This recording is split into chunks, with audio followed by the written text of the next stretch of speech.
dando sequência aqui. Agora nós veremos um pouco sobre mudanças de fase da matéria, tá? Inicialmente, para fazer uma introdução, vamos acompanhar aqui um pouco do que está escrito no nosso slide, que é o conceito, tá? Olha só, vou pegar a canetinha vermelha.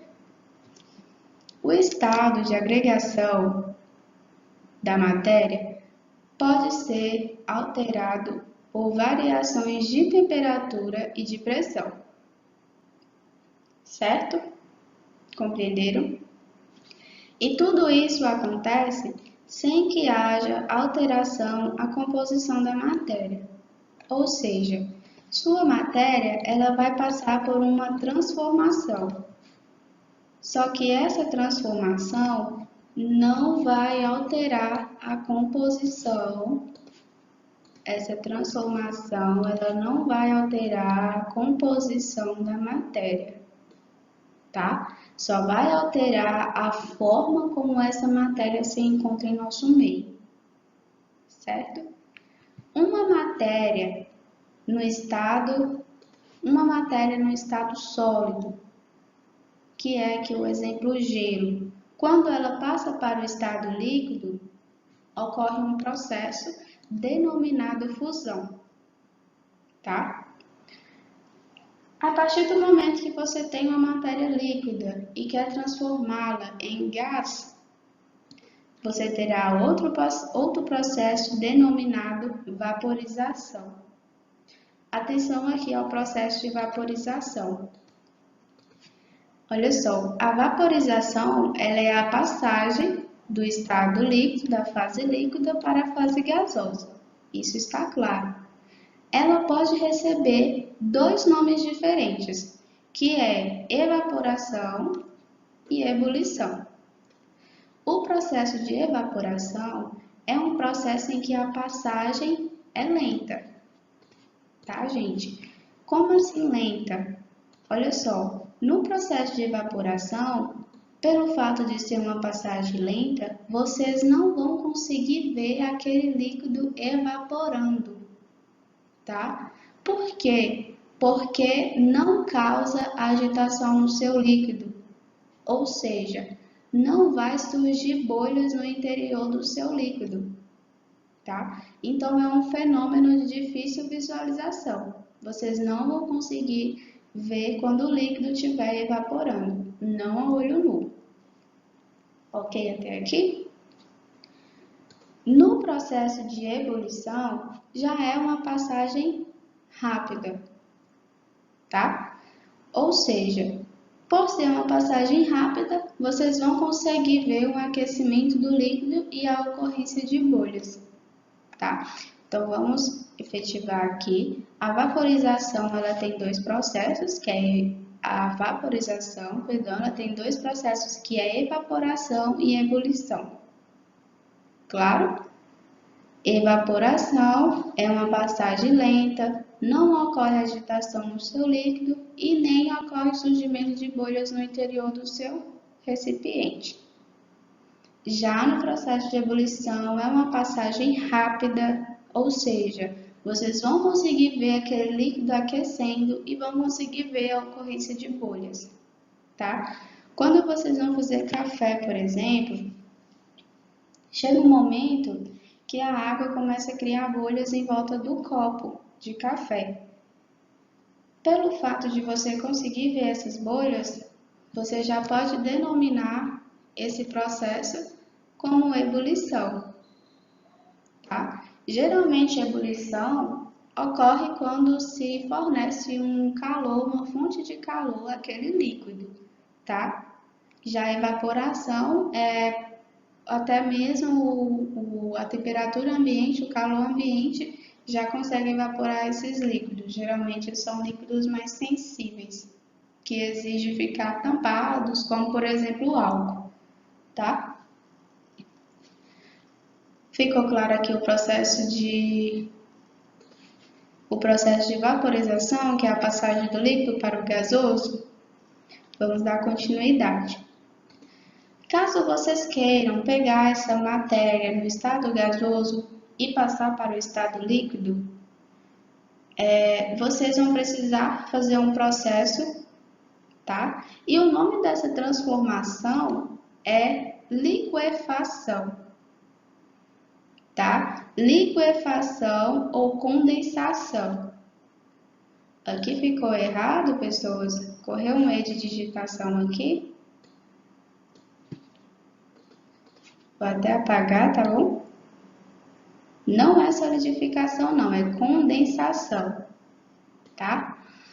Liquefação ou condensação é a passagem do estado gasoso para o estado líquido, ok?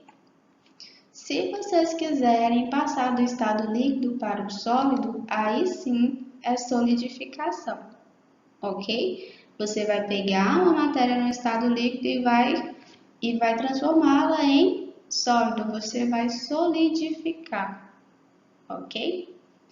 Caso vocês queiram passar uma matéria do estado, vou pegar minha canetinha, do estado gasoso para o estado sólido, esse processo será denominado ressublimação, tá, gente? É o contrário de sublimação, que é o caso de quando vocês quiserem transformar uma matéria do estado sólido para o estado gasoso. Aí sim é sublimação. Esses dois, ressublimação e sublimação, em muitos livros, em muitas literaturas, encontra-se os mesmos termos, tá? Os dois estão corretos. Ressublimação é o termo mais correto, mas sublimação não fica errado para os dois não, certo? Ficou claro? Dando continuidade, passar para frente. Lá atrás, nas outras explicações, eu falei que existe uma diferença entre vapor e gás. E isso é certo, existe sim uma diferença entre vapor e gás. Vamos ler um pouco do que está escrito aqui para a gente. Olha só, vapor, nome dado à matéria no estado gasoso. Isso vocês já sabem, né? Quando é capaz de existir em equilíbrio com o líquido ou com o sólido correspondente, tá? Podendo sofrer liquefação pela simples redução de temperatura ou aumento da pressão. Vamos passar aqui para o outro. Vou pegar um apanhado dos dois para vocês entenderem a diferença. Já no estado gasoso, no estado gás, é um fluido elástico impossível de ser liquefeito só por aumento de pressão ou só por diminuição da temperatura. Mas então, qual a diferença de vapor e de gás? Pessoas, vapor é um estado gasoso sensível. Por exemplo, você pega uma matéria no estado líquido e você quer transformá-la para o estado gasoso, tá?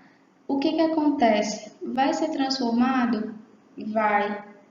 Só que no processo de evaporação ou de ebulição, o vapor daquela substância vai ser liberado. Vamos pegar um exemplo de quando vocês estão fazendo café. Começa a ferver e começa a liberar uma fumaça. Aquela fumaça é o vapor de água, é a água que está sendo passada ali para o estado gasoso. O que acontece? Se ocorrer uma redução de temperatura ou um aumento de pressão, aquela substância que foi passada para o estado gasoso, ela vai ser facilmente transformada em estado líquido de novo. Vapor é isso. É uma matéria no estado gasoso sensível, tá? Que somente com a redução de temperatura ou o aumento da pressão, ela vai voltar à sua forma anterior, que é à fase líquida, tá? Já o gás não é assim. O gás, para ele ser transformado em líquido ou em qualquer outra coisa, é necessário muita energia, tá? É necessário muita energia, é necessário um aumento de temperatura muito grande e, inclusive, um aumento de pressão, ou aumento de temperatura ou diminuição, vai depender muito do gás. Cada gás tem sua propriedade. Então, a diferença de vapor e gás é que o vapor é sensível, ele é facilmente retornado à sua forma anterior, que é a líquida, tá? E já o gás não é assim, é quase impossível dele ser liquefeito, ou seja, dele passar pelo processo de liquefação ou de condensação, que é o retorno do gás para o líquido, tá? Ficou claro? Dando continuidade,